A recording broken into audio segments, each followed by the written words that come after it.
정확하게 얘기하면 이건 아니죠. 여러분 안녕하십니까? 이가혁 라이브 이가혁입니다. 노딜 우려가 나왔던 한미 관세 협상이 어제 극적 타결되면서 선방했다는 평가가 나옵니다. 또 이재명 대통령의 핵 추진 잠수함 깜짝 제안에 트럼프 미 대통령이 바로 화답하면서 우리 해상 전력에도 큰 진전이 기대됩니다. 잠시 후 한일 정상회담도 예정돼 있는데 소식 들어오는 대로 생생하게 전해드리겠습니다. 윤석열 전 대통령이 16번의 내란 재판 불출석 끝에 오늘은 출석했습니다. 박종근 전 사령관이 증인으로 나오는데 윤 전 대통령이 직접 발언을 할지도 관심이 모아집니다. 그럼 오늘 함께할 네 분의 해설위원 소개해드리고 백다 앵커의 브리핑으로 첫 번째 이슈 보겠습니다.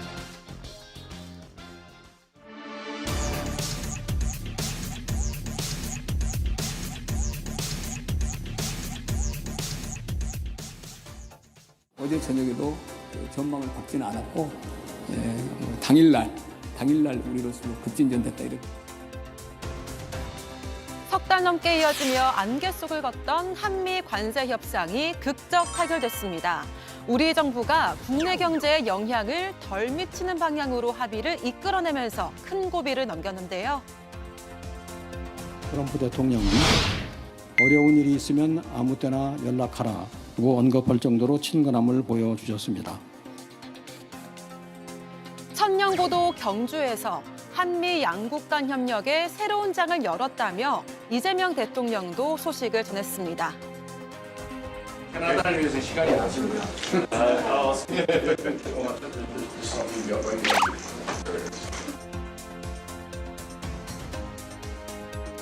한 캐나다 정상회담으로 일정을 시작한 이 대통령, 여러 정상들과도 릴레이 양자회담을 이어가는데요. 잠시 후에는 다카이치 일본 신임 총리와 마주 앉게 됩니다. 트럼프 전용 차량 더 비스트와 시진핑 의정 차량 훔치가 함께 달렸던 오늘의 경주에서는 전 세계를 들썩이는 소식들이 이어지고 있습니다. 예, 오늘 오전과 오후에도 저희 JTBC 특보로 경주 상황 생생하게 전해드렸습니다. 오늘 이가혁 라이브도 관련 소식 전해드리고요. 또 윤석열 전 대통령 공판 소식도 함께 챙겨드리겠습니다.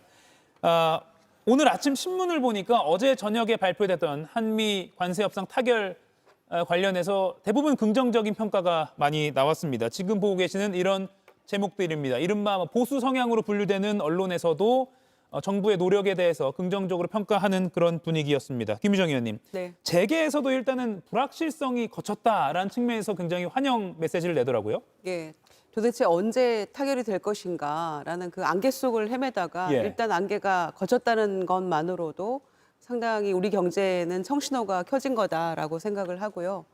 막판까지도 트럼프 대통령은 거의 타결 임박했다라고 했지만 예. 또 이재명 대통령은 우리는 아직 이견이 많다. 그러나 지연이 실패는 아니다. 지연되는 게 또 그런 얘기를 했기 때문에 종잡을 수 없었죠, 사실은. 예. 그런데 회담 직전까지도 아마 우리 실무팀에서 끝까지 노력을 했던 것 같고요. 그래서 극적인 타결이 이루어지지 않았나 생각합니다. 국익에 기반해서 어떻게 할 것인가, 그다음에 그 거액의 돈들을 투자처는 어떻게 될 것인가, 예. 그다음에 우리 금융이나 외환 상황에는 부담이 없을 것인가, 그런 최소화하는 방향으로 이제 이 협상이 이루어져야 된다라는 어떤 기본 전제들이 있었는데 대체적으로 거기에 부합하는 협상이 된 것 같고요. 상당히 이 여건이 어려운 상황이었잖아요. 뭐 3,500억 불 당장 선불로 내놔라, 이런 상황에서 이루어졌던 관세 협상이었기 때문에 지금 어려운 여건에서 상당히 선전했다, 다행이다, 이런 정도의 반응들이 곳곳에서 나오고 있는 것 같습니다. 예, 정광주 의원님, 예. 불확실성이 거쳤다 동의하십니까? 경제계 또 자본시장에서 제일 싫어하는 게 불확실성이라고 해요. 예. 그러니까 악재보다도 더한 악재가 어떤 불확실성이라고 얘기하는데 그런 측면에선 환영할 만하다고 생각합니다. 국민의힘 공식 논평에서도 불확실성을 제거했다는 측면에선 환영한다, 이렇게 설명을 했죠. 예. 근데 여기에는 많은 단서가 달라붙을 것 같습니다. 몇 가지를 말씀드리자면 첫 번째, 7월 말에 이 3,500억 불 가운데 175억 불만 현금이라고 했는데 어떻게 한 3개월 지난 사이에 다시 2천억 불로 늘어난 건지에 대한 설명, 이런 부분을 우리 정부가 분명히 해줘야 할 것 같고요. 스와프가 반드시 이루어져야 한다고 했습니다. 외환시장의 불확실성을 없애기 위해서는 우리나라가 기축통화국이 아니기 때문에 한국과 미국의 스와프가 필요하다고 했는데 이 부분은 또 언급되지 않았어요. 그 투자 금액이 줄어들었기 때문에 이 필요성도 적어졌다라고는 하지만 여전히 외환시장에서의 불확실성은 상존한다고 생각합니다. 또 하나는 농산물 시장 완전 개방, 이렇게 미국은 얘기하고 있는데 우리는 또 지켜냈다고 얘기하고 있단 말이에요. 미국이 지금 워싱턴 그 백악관 홈페이지를 가면은 팩트시트라는 것을 밝혔습니다. 예. 근데 그 팩트시트와 정부가 발표하는 것에는 일정 부분 차이가 있기 때문에 앞으로 뭐 추가로 우리가 더 양보해야 하는 것이 있는 것은 아닌지, 특히 반도체 관세와 관련한 부분도 이견이 있거든요. 이런 것들을 종합적으로 판단하지 않는 한 이게 완전한 성공이다, 뭐 선방했다라고 평가하기는 어려울 것 같습니다. 그래서 제가 지난 7월 말에 아마 앵커께서 예. 7월 말 성과에 대해서 어떻게 생각하느냐, 그래서 80점 드렸다고 했는데 예. 오히려 그때보다도 후한 점수를 받기는 어려운 상황 아닌가라는 판단도 해봅니다. 예. 국민의힘 쪽에서는 또 이런 박한 평가도 나오고 있는 게 사실이지만 오늘 저희가 자막으로 띄워드리는 것처럼 대통령실에서는 한미 이 결과 입장차 관련 지적에 대해서 변동사항이 없다라는 입장을 내기도 했습니다. 자, 그러면 조금 자세히 들어가 보겠습니다. 3,500억 달러 대미 투자, 이걸 어떻게 할 것인가 중에서 연간 투자 상한을 200억 달러로 해서 총액을 2천억 달러 이렇게 했습니다. 그러니까 일종의 뭐 할부라고도 볼 수 있을 것 같고요. 그리고 외환시장이 불안하다 이런 우려가 나오면 돈을 내는 시기와 금액 등을 조절할 수 있다, 이렇게 단서를 붙였습니다. 이건 홍석준, 김용남 위원 두 분께 좀 여쭤볼게요. 이 2천억 달러로 하고 매년 200억 달러씩 상한 둔 것, 이 부분은 어떻게 평가하십니까? 굉장히 위험하죠. 왜냐하면 일단 우리의 경쟁 상대국이라 할 수 있는 일본이라든지 독일, EU 등과 비교했을 때 3천억 불은 지금 우리 대한민국 어떤 경제 규모로 봐서는 대단히 큰 부담입니다. 왜냐하면 일본이 우리보다 GDP 규모가 거의 3배 이상 큰데도 불구하고 5,500불 아닙니까? 그리고 EU 같은 경우는 2024년도 말 기준으로 18.3달러입니다. 그런데 6천억 불입니다. 그래서 우리보다 GDP 규모로 비해서는 훨씬 더 큰 국가들이 이런 어떤 비중을 갖고 있는 것이죠. 일단 그 측면을 지적하고 싶고, 그다음에 현금 부분에서 우리가 이제 2천억 불을 10년 분할로 이제 한다고 했는데 이게 어떤 의미가 있냐면 우리가 지금 이제 9월 말 기준으로 외환 보유고가 4,200억 불 있습니다. 거의 5% 해당되는 것을 매년 미국에 준다는 건데요. 이 외환 보유고 관련해서 IMF가 발표한 자료에 따르면 2022년도 기준으로 우리가 갖고 있는 외환 보유가 적정 외환 보유고보다 100억 불 작다고 했습니다. 우리의 외환은 주로 어디다 씁니까? 결국은 원유라든지 가스라든지 그다음에 이제 원자재 수입할 때 주로 쓸 수밖에 없는데, 이 외환 보유고가 우리가 흑자할 때는 쌓이게 되지만 우리가 적자할 때는 계속 빠져나갈 수밖에 없는 구조인데, 미국에 이렇게 계속적으로 구조적으로 200억 불씩 2천억 불을 준다? 이게 굉장히 우리 대한민국의 어떤 외환 시장에 충격을 줄 가능성이 많은 것이죠. 그에 비해서 일본이라든지 EU는 잘 아시겠지만 기축통화국이기 때문에 전혀 관계가 없습니다. 마지막으로 각 분야별로 본다면 자동차 분야라 뭐 같이 일본도 독일도 15% 하지만 우리는 한미 FTA이기 때문에 그동안 우리는 제로였고 일본은 2.5%였는데 그동안 누렸던 유리한 점이 모두 다 사라졌습니다. 철강 같은 경우 예를 들면 지금 우리는 50%, EU도 우리한테 50%를 부과를 했기 때문에 철강 산업은 거의 수출을 하지 못하는 그런 어떤 지경에까지 이를 정도로 엄청난 어떤 그 후폭풍이 커질 것 같고, 이런 점에 대해서 정부도 나름대로 노력은 했겠습니다만 전혀 미국을 설득시키지 못했기 때문에 결과가 아주 참담하다 말씀드릴 수밖에 없고, 그보다 더 큰 문제는 뭐냐면 트럼프 대통령은 트루소셜에서 어떻게 표현하냐면 3,500억 불은 한국이 관세를 인하기 위해서 폐기해야 되는 것이고 6천억 불은 추가적으로 사든지 바이를 하든지 투자를 하도록 되어 있습니다. 완전히 지금 우리 정부가 발표하는 거 트럼프가 발표하는 내용이 완전히 지금 현재 다르다. 이견이 지금 세부적인 차이가 아니라 굉장히 현재도 차이가 많고, 일본 다카이치와 트럼프가 공동성명을 하면서 문서로 우리는 하지 못했기 때문에 이 점에 대해서 앞으로도 두고두고 논란이 있을 것으로 외신에서도 지금 현재 이야기하고 있는 것 같습니다. 예, 김용남 위원 평가를 좀 들어볼까요? 일단 이제 그 3,500억 불은 두 개로 나눌 수가 있죠. 그러니까 2,000억 불은 그 이른바 현금으로 현찰로 투자하기로 한 건 맞는데 예. 1년에 그 상한을 200억 불로 제한을 뒀습니다. 우리가 지금 외환 보유고가 4천억 불이 좀 넘고 또 한국투자공사 KIC죠. 거기서 운용하는 해외 자산이 2천억 불이 좀 넘습니다. 그래서 거기서 나오는 운용 수익, 뭐 채권이나 주식을 비롯한 각종 그 해외 자산에서 나오는 운용 수익에서 감당할 수 있는 수준으로 연 200억 불로 이제 상한을 둔 것이고요. 그래서 원금을 까먹을 걱정은 안 해도 된다는 측면에서 금액에 제한을 둔 것이고, 그리고 조선업 관련한 것은 1,500억 불을 그 계산할 때 이른바 선박을 이제 건조하도록 그 발주를 하잖아요. 그러면 그 조선소는 선부를 받고 선수금을 받고 제조에 들어가는데, 그러니까 발주처 입장에서는 선박 제조 비용을 건조 비용을 다 줬는데 뭐 그 돈이 딴 데 쓰이거나 뭐 조선소가 잘못되거나 그래서 그 선박을 인도 못 받을 위험에 대비해서 금융기관에서 이른바 RG라는 걸 합니다. 리펀드 개런티라고 해서 선박 그 수주 과정에서는 그런 금융이 들어가기 마련인데 예. 이 조선업 관련한 1,500억 불에는 RG 금액까지 다 포함해서 계산하기로 했거든요. 그러니까 그거는 일종의 지급 그 환불 보증을 쓰는 거라 실제로 현찰이 지급될 일은 없는 거죠. 그러니까 1,500억 불은 실제로 현찰보다는 그런 식의 그 대출 보증으로 많이 채워질 것이기 때문에 물론 그 과정에서 한미 간의 통화 수합이 체결됐다고 하면 뭐 120점짜리 협상이 될 수는 있었겠습니다만 1년의 지급액의 투자액의 상한을 200억 불로 설정한 것에 비춰 볼 때 우리가 충분히 그 감당할 수 있는 수준에서 협상이 이루어졌다 이렇게 생각이 듭니다. 예, 참고로 이창용 한국은행 총재는 굉장히 잘된 협상으로 다행이라고 생각한다 이렇게 밝히기도 했고요. 한은이 자체 판단하기에 외환시장에 부담을 주지 않는 선에서 연간 조달할 수 있는 달러 액수가 150억 달러에서 200억 달러 수준이라고 앞서 밝힌 바가 있는데 200억 달러로 연간 투자 상한이 설정됐기 때문에 그에는 부합하는 결과가 나왔다는 평가도 있습니다. 김희정 의원님. 네.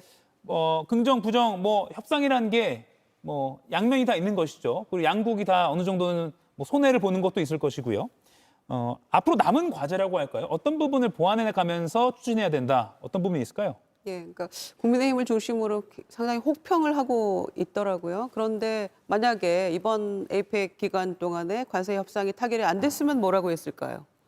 그것도 못했냐고 또 비판했을 거예요. 비판 내지 비난했을 건데 우리 정부 입장에서도 우리가 손해보는 방향으로 협상을 타결할 수는 없는 거기 때문에 우리 속된 말로 배째라 이렇게 할 수밖에 없는 거 아닙니까? 돈이 없는데 어떻게 선불로 그걸 다 주느냐. 그리고 또 250억 불씩 또 요구한 바가 있었잖아요. 미국에서는. 그러니까 그것까지는 수용할 수 없다라는 측면에서는 잘한 것 같고요. 예.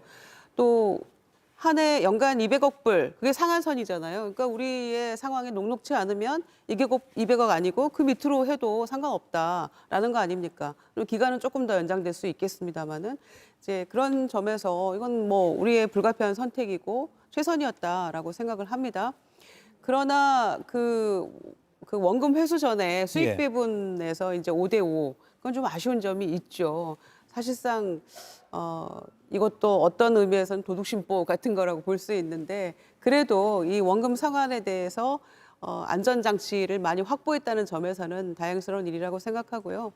또 이창용 한은 총재처럼 미국에서 250억 불씩 연간 막 요구했을 때도 우리 가용 외환이 150억에서 200억 불 정도인데 그 이상은 상당히 타격이 되고 어렵다라는 측면에서 그 부분은 관철이 된 거 아닙니까?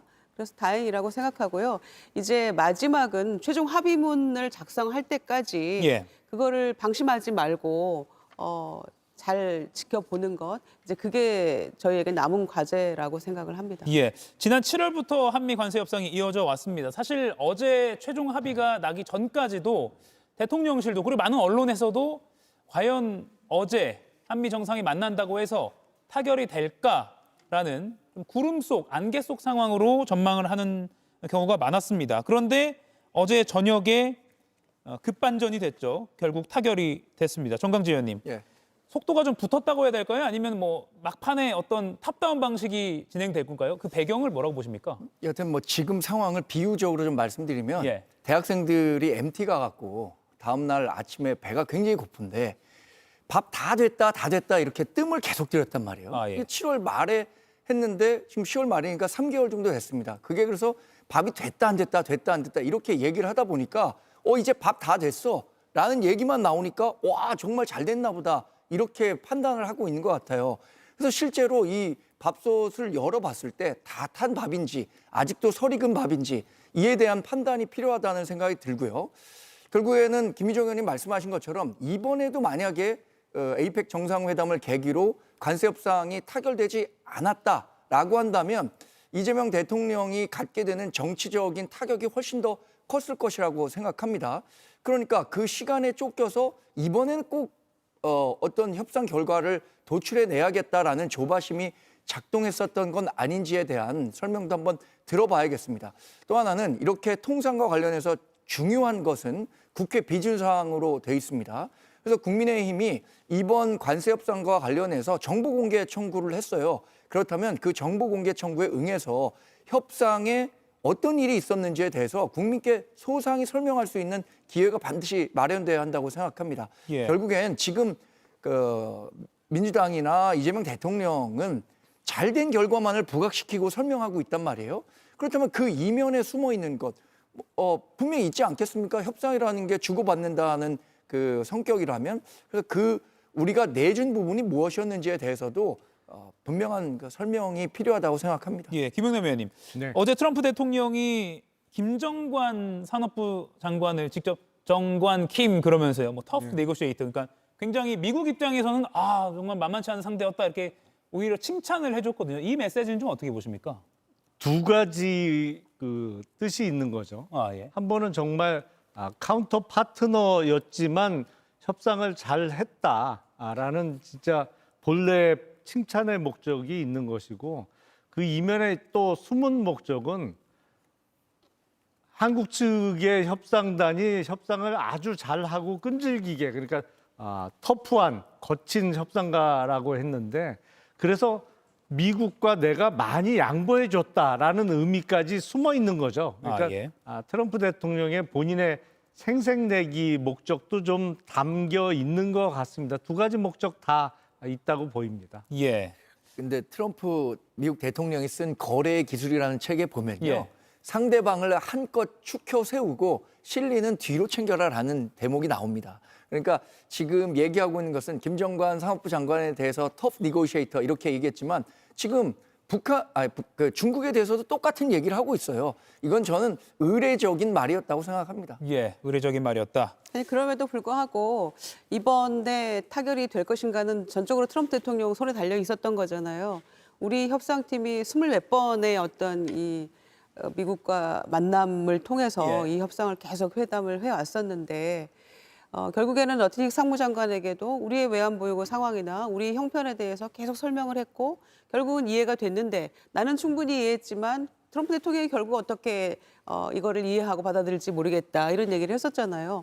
결과적으로는 그게 수용이 된 것이라고 생각하고 특히 이제 우리 산업이 피해가 어떻게 될 것인지에 대해서 대통령이 잘 설명을 했고 특히 현대차는 상당한 고통이 있었잖아요. 예. 그런 점에서 이제 한숨 돌린 셈이 됐는데 트럼프 대통령도 생각해 보면 아세안부터 시작해서 일본 거쳐서 에이펙까지 쭉 참석하고 이제 미국으로 이제 다시 그 비행기 안에 있을 텐데 뭔가 성과를 들고 가야 되는 거 아닙니까? 예. 그러니까 일본, 한국 쭉 돌아서 거의 1조 원 가까이 투자 받았다. 지금 미국 내 분위기도 상당히 안 좋고 경제 여건도 굉장히 악화돼서 여론이 좋지 않은 상황이니까 본인이 들고 갈 뭔가 보따리는 있어야 된다는 그런 측면에서 아마 그런저런 양쪽의 입장이 절묘하게 절충이 돼서 저는 협상이 타결된 측면이 있지 않나 생각합니다. 예.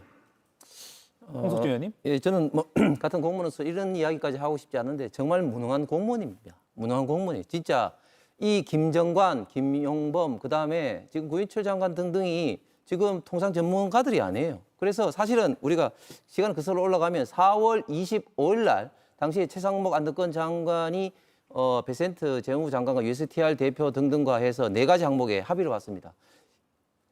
관세, 경제, 안보, 그다음에 환율 투자 부분에 합의를 보고 진행되고 있었는데 그때 민주당은 어떻게 했습니까?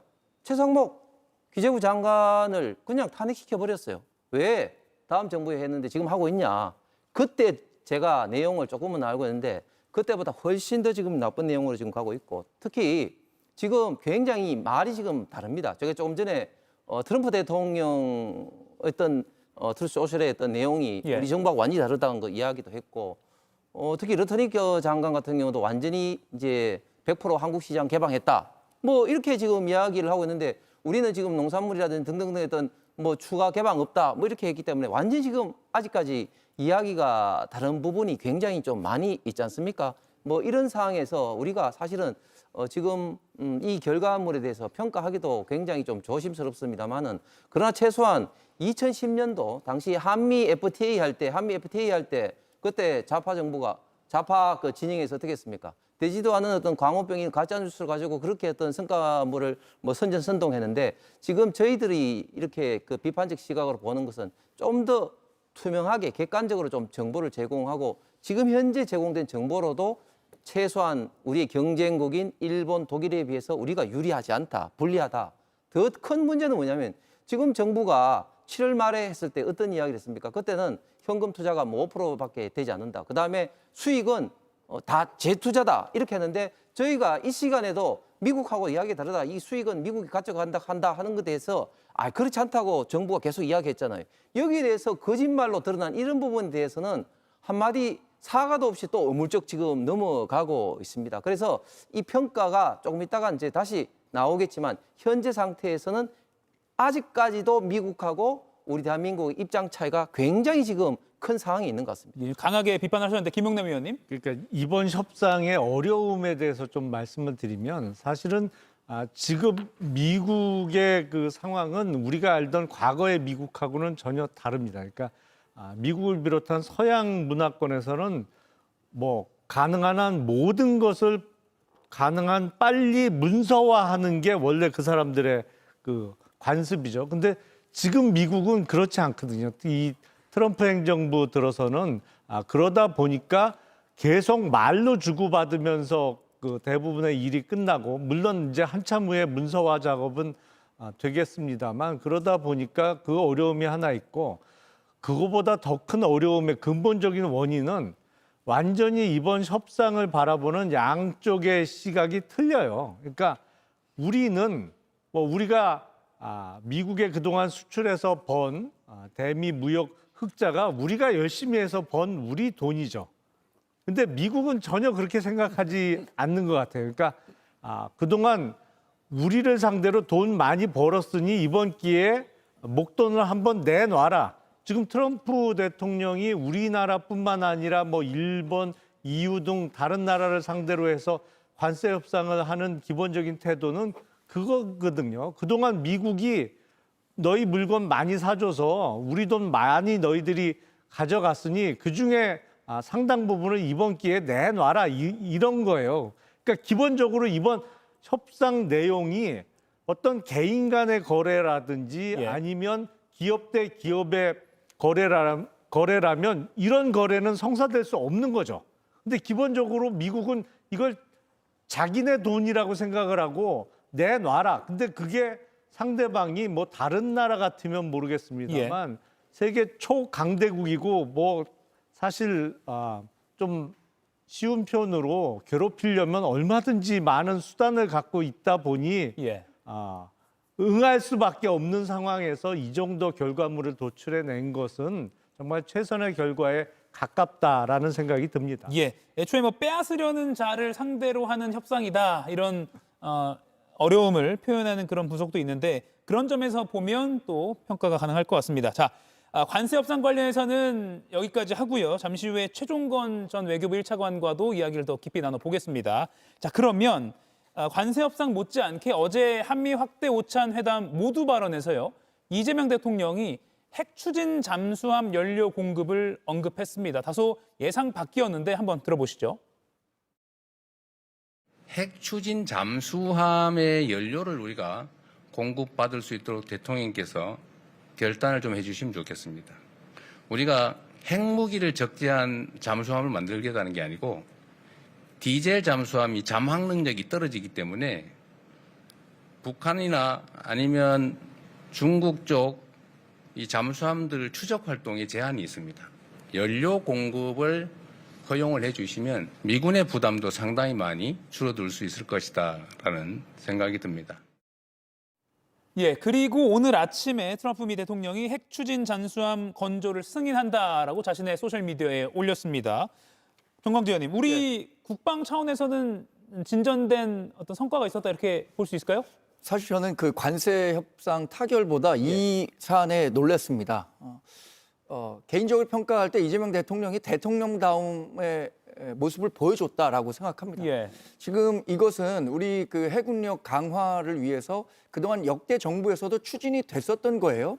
미국의 양해를 구해야만 핵 추진 잠수함을 건조할 수 있기 때문에 이번 기회에 이런 그 확약을 받아냈다는 것 자체는 환영할 만한 일이라고 생각합니다.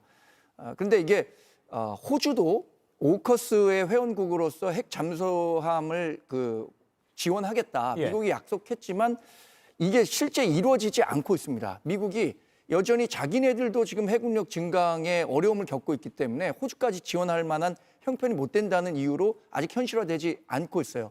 2040년까지 호주가 이거 완비하겠다라고 했는데 약속을 미국 측이 어기고 있기 때문에 저는 이런 얘기가 나온 김에 미국으로부터 확약을 받는 게 중요하다고 생각하고요. 예. 이런 식의 협상 전략은 아주 유용하다고 생각합니다.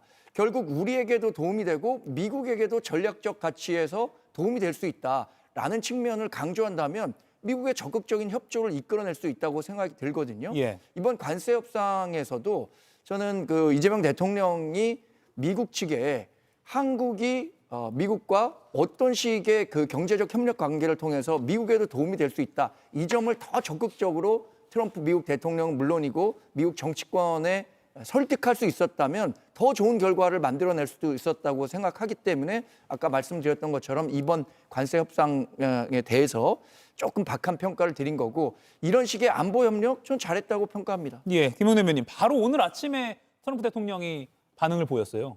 예, 그렇죠. 그런 거 보면 트럼프 대통령이 정말 정치인은 정치인이에요. 제가 추측을 해보면 예. 아마 양국 정상이 회담을 할 때 사실은 미국도 좋은 일이거든요. 왜냐하면 동북아 항해에서 동북아 해양에서 예.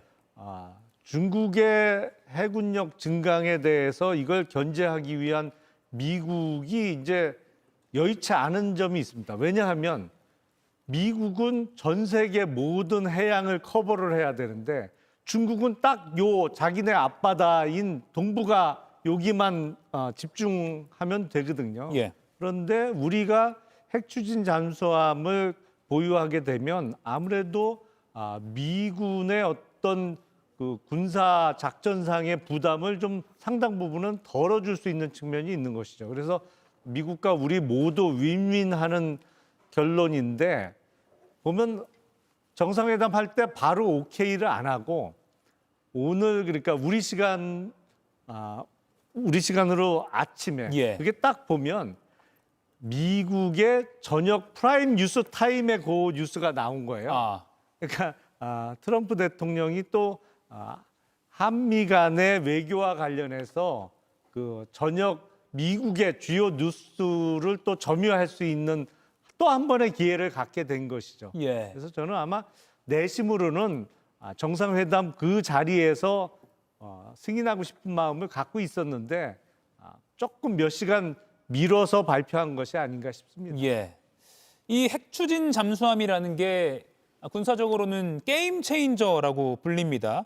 일종의 디젤차, 그러니까 엔진이 디젤인 게 아니라 핵 연료로 잠수함이 계속 갈 수 있기 때문에 사실상 무한대로 잠항을 할 수 있다. 그리고 소음도 적기 때문에 디젤 엔진에 비해서 적에게 노출이 덜 된다라고 해서 굉장한 그 해군 전력의 상승을 가져온다라고 분석이 나오고 있습니다.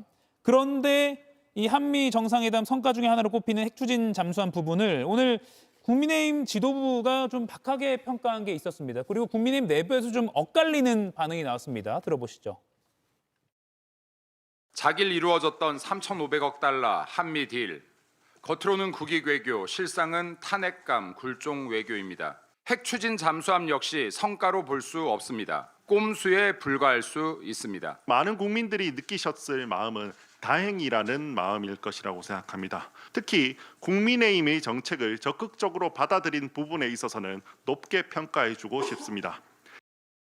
이 핵 추진 잠수함이 앞서 말씀드린 대로 이점이 많기 때문에 노무현 정부 때 그리고 문재인 정부에서도 추진을 해왔고요. 그리고 지난 대선 당시에는 국민의힘 김문수, 한동훈 후보가 공약으로도 내세우기도 했습니다. 그런데 김민수 최고위원은 뭐 성과로 볼 수 없다 이렇게 평가했거든요. 어떻게 봐야 됩니까? 그러니까요. 성과가 아니라고 우기고 어깃장 놓으면 마음이 좀 편할까요? 저는 국민의힘이 당황했다고 생각합니다. 왜냐하면은 이게 역대 정부의 어떤 수건 사업 같은 거였는데 이재명 대통령이 트럼프 대통령 면전에서 지금 이 얘기를 공개적으로 꺼냈잖아요.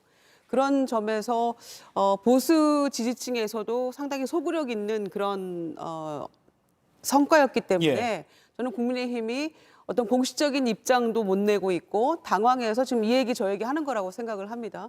특히 미국에서 역대 정부에서 우리 정부에서 그렇게 원했던 거지만 반대했던 이유가 있었잖아요. 그러니까 핵 비확산 그걸 원칙으로 삼았기 때문에 여태 반대했는데 트럼프 대통령이 필요성에 공감하고 이렇게 해준 거잖아요. 그러면은 핵연료를 군사적 목적으로 사용하는 것을 제한했던 원자력 협정도 개정할 수 있는 것이고 굉장히 순조롭게 일들이 풀려나가는 거잖아요.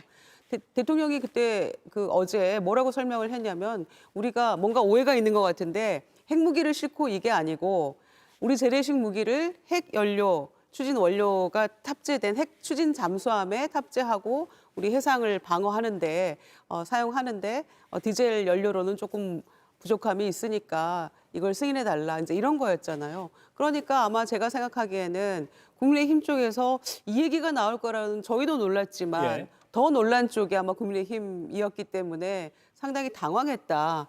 그래서 공식적으로 어떻게 되는지 보고 입장을 내겠다라고 얘기하는데 김민수 최고위원 같은 경우에 꼼수라고 주장하는데 어떤 측면에서 이게 꼼수인지 설명이 필요한 부분 아니겠어요? 그래서 저는 당황해서 그냥 이 얘기 저 얘기 막 던지는 게 아닌가 생각합니다. 예, 홍석준 의원님. 이거 핵 추진 잠수함 부분은 국민의 입장에서도 환영할 만한 성과 아닙니까? 환영할 만한 일이죠. 근데 이제 제가 뭐 이 내용을 좀 설명을 좀 드리면 지금 미국과 우리 대한민국은 원자력 협정을 원자력 그 원료 재처리 지금 협상을 개정하기 위해서 지금 실무 지금 협상을 해서 상당 부분 진전하고 있습니다. 이 원자력 원료에 있던 재처리가 꼭 필요한 이유는 뭐냐면 원자력 1차 활용을 하고 난 다음에 거기에 아직까지도 남아있는 플루토늄이라든지 등등을 재처리를 하게 된다면 그 폐기물이 거의 뭐 90% 이상 감소가 됩니다. 지금 우리 대한민국은 잘 아시는 것처럼 원자력 고준위 폐기물 처리장도 없을 정도로 굉장히 이 폐기물에 대해서 어떻게 처리할 것인지가 굉장히 큰 숙제인데 그런 측면에서 이 원자력 재처리가 지금 굉장히 큰 숙제입니다. 큰 숙제인데 사실은 빨리 이 문제부터 빨리 이제 마무리를 좀 지어야 되는데 이 문제를 마무리 짓지 않고 막바로 이제 그 핵잠의 이제 원료 공급을 이제 요청을 했단 말이죠. 그래서 저는 이 자체가 나쁘다기보다도 이게 시기와 방법이 좀 문제라고 봅니다. 첫 번째는 이런 것은 좀 비공개로 해야 되죠. 왜냐하면 지금 에이펙에 시진핑도 지금 그 이재명 대통령이 만나야 되잖아요. 그런데 이재명 대통령이 그 중국과 그 북한 이런 어떤 잠수함이라든지 이런 걸 추적하기 위해서 이게 필요하다 이런 식으로 이야기를 해보니까 중국은 뭐가 되는 겁니까? 그래서 오늘 오전에 대통령실에서 부랴부랴 이게 특정국가 의미하는 것이 아니라 우리 대한민국 근처에 그 출몰한 그런 식으로 이제 좀 추가 설명을 했죠. 추가 설명을 했죠. 그래서 시기적으로 좀 그렇고 또 두 번째 아까 말씀드린 것처럼 이게 일단 원자력 이 원료의 재처리부터 빨리 밟고 이 단계로 나가야 되는데 이것은 아직까지 처리하지 않은 상태에서 하니까 지금 절차적으로도 그렇게 썩 좋아 보이지 않는다. 그러나 핵잠 관련된 이 문제는 이 우라늄이라든 이런 것이 다른 원료하고는 달리 미국에서 공급을 해야 되기 때문에 앞으로 좀 지속적으로 좀 협의가 필요할 상황 같습니다. 이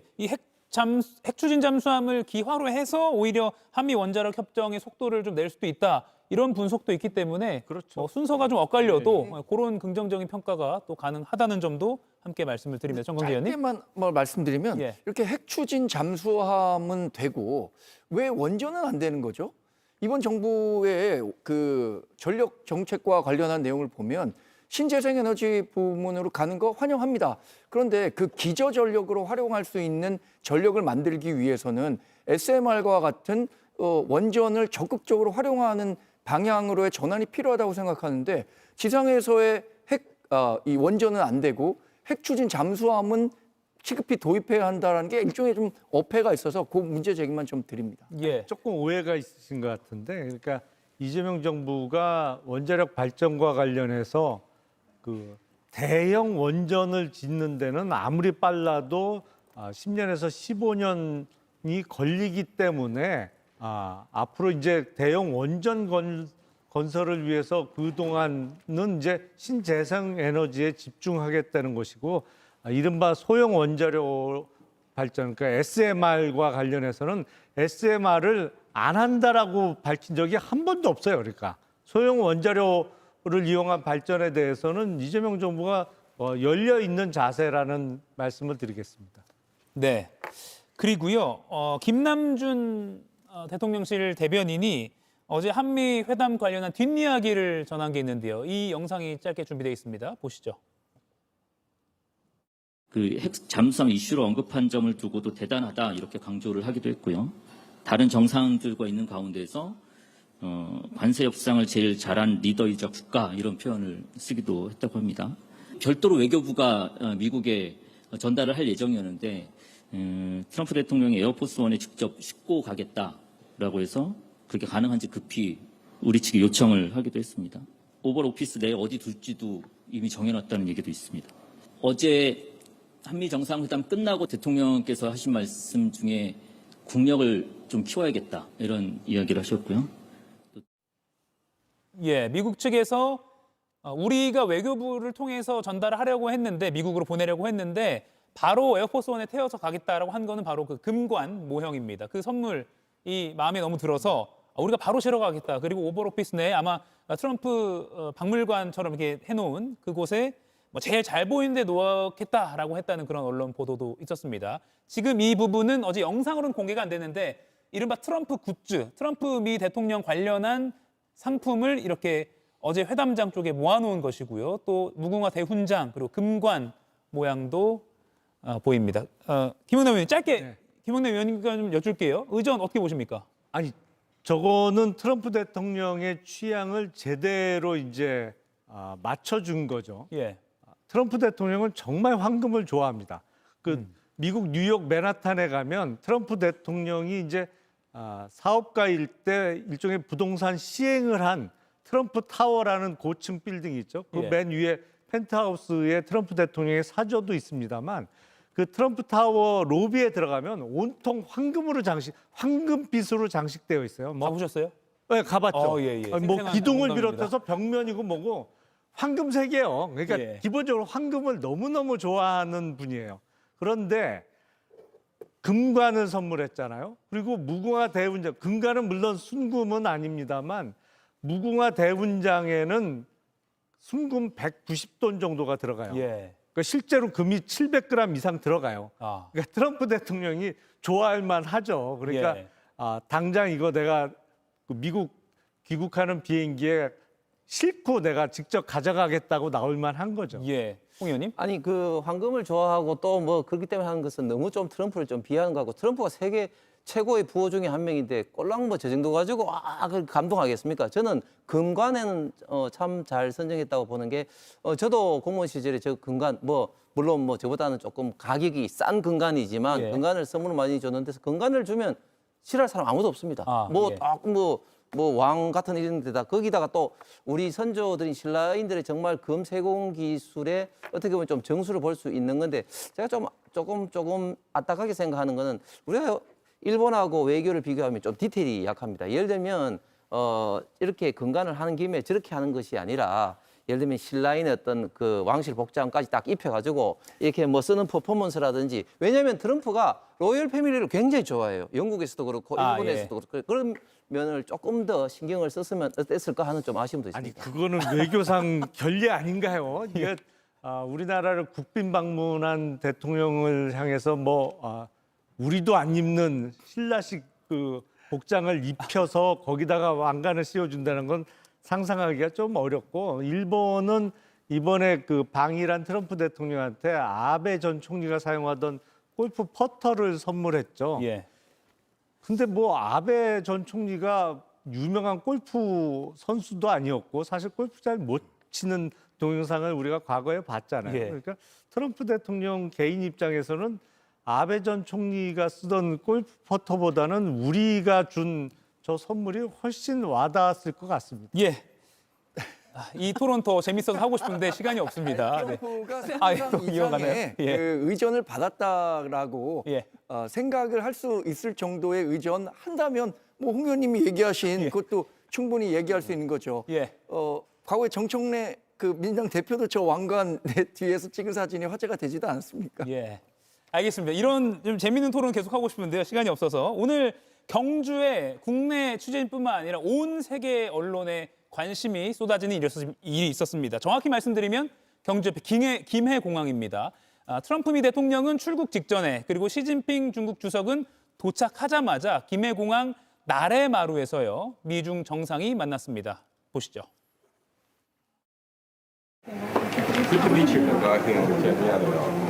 But he's a very tough negotiator. That's not good. I think we'll have a great understanding. President Xi is a great leader of a great country, and I think we're going to have a fantastic relationship for a long period of time. Over the years, I have stated in public many times that China and the United States should be partners and friends. This is what history has taught us and what reality demands. 예, 국내 언론에 제공된 그 영상이 시진핑 주석 같은 경우는 통역의 음성만 들어왔기 때문에 여성 통역의 목소리로 들으셨습니다. 1시간 40분 동안 회담을 했고요. 구체적인 내용은 또 양국의 설명을 통해서 속속 보도가 될 것 같습니다. 그리고 아마 저희 방송 후반이 될 수도 있을 것 같은데요. 곧 한일 정상회담도 열립니다. 이 소식도 방송 후반부에 들어오는 대로 전달해드리도록 하겠습니다. 자, 그러면 오늘 또 경주에 모든 눈이 쏠려 있지만 서울중앙지방법원에서 윤 전 대통령이 오랜 기간 동안 불출석을 깨고 출석했습니다. 이 내용은 백다 앵커가 브리핑으로 먼저 준비했습니다. 보시죠. 윤석열 전 대통령, 오늘은 내란 재판의 모습을 드러냈습니다. 16번 불출석 끝에 등장한 배경, 바로 이 인물이 지목되고 있는데요. 의결 정족수가 아직 채워지지 않은 것 같다. 빨리 국회 문을 부수고 들어가서 안에 있는 인원들을 밖으로 끄집어내라. 저는 그냥 사람이라는 이런 표현을 놔두고 또 의원이면 의원이지 인원이라는 말을 저는 써본 적이 없습니다. 박종근 전 사령관의 증언이 윤석열 전 대통령의 내란 우두머리 혐의를 밝히는 주요 증거가 될 수 있는 상황.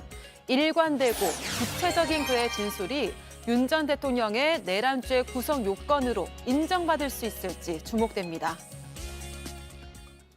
아마 에이펙 또는 한미 정상회담 등이 없었으면 오늘 이 뉴스가 가장 톱뉴스가 될 만한 사안입니다. 16번 연속으로 내란 사건 재판에 불출석했던 윤 전 대통령이 오늘은 출석했습니다. 왜 그런가를 배경을 따져보니까 아마도 곽종근 전 사령관이 증인으로 출석하기 때문이 아닐까 이런 분석도 나오는데요. 김유정 의원님, 네. 곽 전 사령관을 의식한 것 때문일까요? 글쎄요.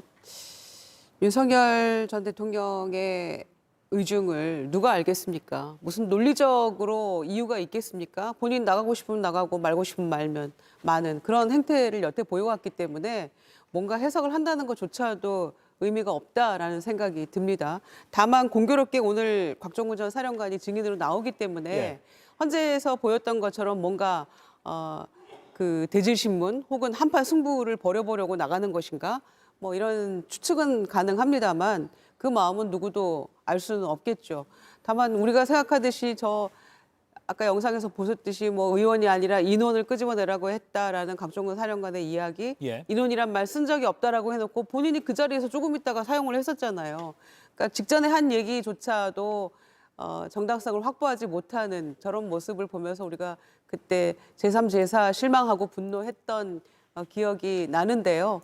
아마 뭔가 할 얘기가 있어서 나갔는지 모르겠습니다만은 곽종건 사령관이 진실을 얘기했고 또 그로 인해서 구속이 됐고 내란 재판이 이어지고 있는 이 상황에서 뒤집을 만한 어떤 방어 체계가 있을까요? 저는 그냥 심심하니까 이제 한 번쯤 나가볼까? 뭐 이런 정도 외에는 뭐 어떤 특별한 이유도 없다고 생각합니다. 예. 참고로 윤석열 전 대통령이 오늘 직접 발언 기회를 얻어서 증인신문을 할 가능성도 있다라는 관측이 나는데 조금 전 현장 취재기자에 따르면 직접 윤 전 대통령이 증인신문을 곽 전 사령관을 상대로 하고 있다는 소식이 들려오네요. 아마 이 때문에 또 증인신문에 오늘 16번 불출석을 깨고 출석한 거 아닌가라는 그런 추측도 가능하고요. 지금 이 장면은 오늘 장면은 아닙니다. 오늘 녹화 중계가 가능한데요. 아직까지 법원 측에서 공식적으로는 지금 이 장면 막 들어온 장면입니다. 이게 오늘 장면입니다. 지기현 부장판사의 모습도 보이고요. 앞서 오늘 오전 10시 10분 윤 전 대통령이 내란 재판에 참석하는 모습, 오늘 장면을 보고 계십니다. 지금 이 장면입니다. 왼쪽 가슴에는 3617번 수용 번호가 적혀 있습니다. 홍석준 의원님. 네. 오늘 오랜만에 출석한 이유 뭐라고 보십니까? 예, 뭐 일단 뭐 사실은 모든 재판에 사실상 물리적으로 출석할 수 없는 이유가 지금 당뇨라든지 건강상의 뭐 이유 때문에도 모든 어떤 재판에 출석할 수 없겠지만 좀 전에 앵커께서 말씀하신 것처럼 곽종건 지금 출석 관련해서는 상당히 좀 중요한 어떤 이슈, 즉 당시에 이제 비상계엄 해제 의결을 방해하기 위해서 이제 끌어내라 뭐 이런 어떤 이슈가 오늘 출석의 큰 배경이 아닌가 그런 생각을 합니다. 예. 근데 저는 전부터 계속 이야기했지만 곽종건 사령관도 사실은 뭐 계속해서 좀 말이 좀 바뀌고 있고 뭐 인원 요원 뭐 의원 이렇게 바뀌고 있고 그런데 그보다 더 결정적인 것은 군대를 갔다 오신 분들은 다 아시겠습니다만은 본인이 상관으로부터 이제 명령을 받으면 그 명령을 이제 하달을 하는데 당시에 국회에 진입을 해서 통제를 할 목적으로 했던 당시에 이제 그 단장이 김현태 단장이죠. 김현태 단장이 곽종건 사령부터 의원들을 끌어내라는 이런 명시적인 지시를 받은 적이 없다고 계속해서 헌법재판소라든지 수사에 나와서 그런 이야기를 하기 때문에 과연 곽종건 사령관이 윤석열 대통령으로부터 정확하게 그런 어떤 지시를 받았는지 하는 굉장히 큰 의문이 있습니다. 그런 어떤 측면에서 윤석열 대통령도 직접 신문의 어떤 기회를 얻어서 그런 의문을 풀기 위해서 본인의 어떤 주장을 하기 위해서 재판에 출석하지 않았나 생각을 합니다. 예, 정광재 의원님. 예. 지기현 부장판사가 불출석에 대한 불이익은 피고인이 부담한다. 이후 불출석 경우도 마찬가지라고 하면서 오늘 다시 한번 경고성 발언을 했거든요. 향후에는 출석을 할까요? 아니면 오늘만 나오고 또 안 나올까요? 윤석열 전 대통령이 본인이 검찰 출신이고 검찰총장까지 지냈는데 예. 재판에 불출석하면 그에 따른 불이익이 있다는 사실을 모를 리는 없을 겁니다. 그랬음에도 불구하고 출석하지 않았던 것은 저는 이렇게 봤습니다. 이 헌법재판소에 이 내란 특검이 위헌이다라고 해서 위헌 소송을 냈어요. 그러니까 내란 특검에서 기소한 것이 아예 자격이 없는 기소였다라고 판단해서 출석하지 않는 것으로 봤는데 지금 뭐 본인의 취사 선택에 따라서 어떤 재판에는 출석하고 있는 것 아니겠습니까? 예. 오늘도 곽종근 전 사령관과의 직접 대질 신문을 하는 걸 보면 곽 전 사령관의 증언을 본인이 직접 탄핵할 필요가 있다고 생각했기 때문에 출석한 것 같아요. 앞으로 이런 상황이 계속 반복되지 않을까요? 본인이 꼭 출석해야 하는 재판이라면 적극적으로 나와서 본인의 의견을 개진하겠다는 뜻을 이번 재판 출석을 통해서 예상해 볼 수 있지 않을까 싶습니다. 예, 지금 정광재 의원 옆으로 나온 이 법원 내부 장면은요. 조금 전에 법원에서 언론에 공개한 오늘 윤 전 대통령의 내란 재판 참석 모습입니다. 오늘 재판에서 곽종근 전 사령관은 비상계엄에 대해서 짐작이 가기 시작한 것은 지난해 10월 대통령 관저 모임을 가진 이후부터라고 증언했습니다. 지난해 12월이 계엄령 선포였는데 그 2달 전부터 뭔가 짐작이 갔다라는 건데요. 당시 국군의 날 행사 이후에 윤 전 대통령 그리고 김용현 당시 국방장관 등과 저녁 식사를 했고 그리고 그날 확보해야 할 장소, 비상대권, 뭐 특별한 방법 뭐 이런 식의 이야기들이 오갔다는 내용입니다. 김용남 위원님. 네. 비상대권 이런 내용이 언급이 됐다는 겁니다. 그러면 결국 오랫동안 계엄을 준비했다 이렇게 봐도 될까요?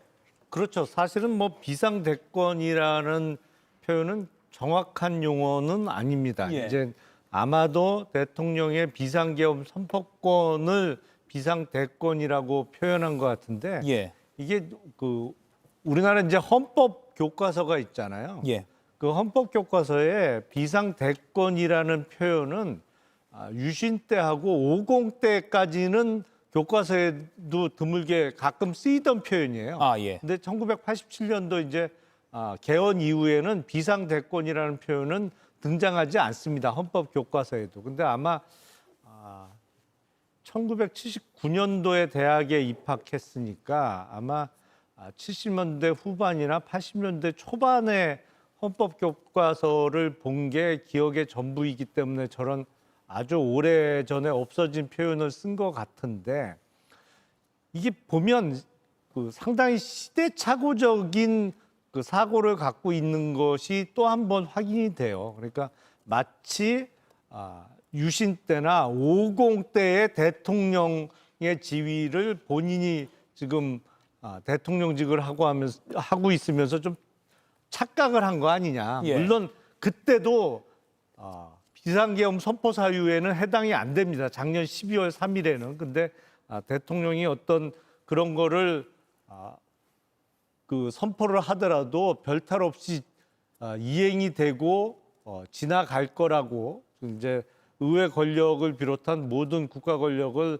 자신이 장악할 수 있을 거라고 판단했던 것 같은데 예. 제가 보기엔 우발적인 비상계엄 선포는 절대 아니고요. 그 전부터 준비는 많이 해왔는데 왜 하필 작년 12월 3일 밤이 됐느냐. 그 시기의 선택은 아마도 작년 9월 초부터 불거지기 시작한 이른바 명태균 게이트. 예. 그러니까 김건희 씨가 공천에 개입했다는 의혹과 관련해서 명태균 씨가 뭐 이거를 야당에 넘기겠다, 특검에 넘기겠다 이런 발언이 시기를 결정한 결정적인 요인이 됐을 거고 그 전부터 자신의 마음대로 돌아가지 않는 국회를 비롯한 국가 내지는 사회 장악의 어떤 생각은 그 전부터 갖고 있었던 거는 분명해 보입니다. 예. 오늘 곽종근 전 사령관이 특별한 방법이 아니고선 해결할 방법이 없다라는 윤 전 대통령의 말을 들었다라는 겁니다. 특별한 방법이 아니고선 해결할 방법이 없다. 홍석준 의원님. 네. 특별한 방법은 계엄이고 해결할 것은 정치적인 위기 이렇게 봐야 될까요? 글쎄요, 저 문장만 가지고 예. 그렇게 해석하기는 좀 어려울 것 같습니다.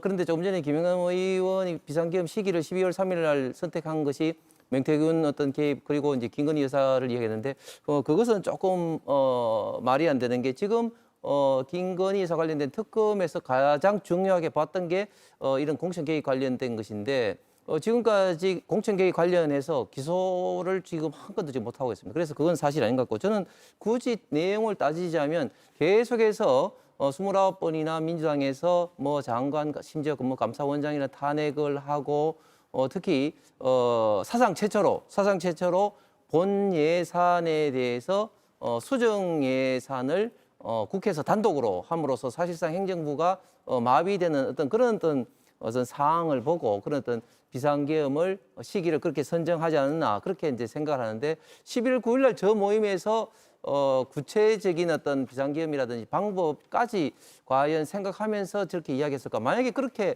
생각을 했다면 과연 12월 3일 날 특전사가 출동을 했을 때 그렇게 허둥지둥 출동을 하고 국회로 나오고 이런 사항을 연출했을까 하는 좀 의문이 있습니다. 예.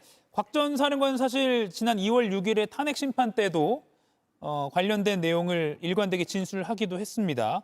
오늘 법정에서의 증언까지 생각해 보면 김유정 의원님, 네. 이 재판부 입장에선 내란죄 구성 요건을 살필 때 국헌 문란 목적이 있었느냐를 판단해야 되는데 곽 전 사령관의 진술이 결정적인 역할을 할 수 있다 보십니까? 상당히 중요한 역할을 할 수 있다고 생각하고요. 누가 뭐래도 12월 3일 밤은 평화로운 밤이었고 모두가 TV 보거나 뭐 저녁 식사 후에 자거나 이런 상황들이었다고 여야 정치인도 설명을 하고 있고 국민들도 그렇게 말씀하고 계시죠.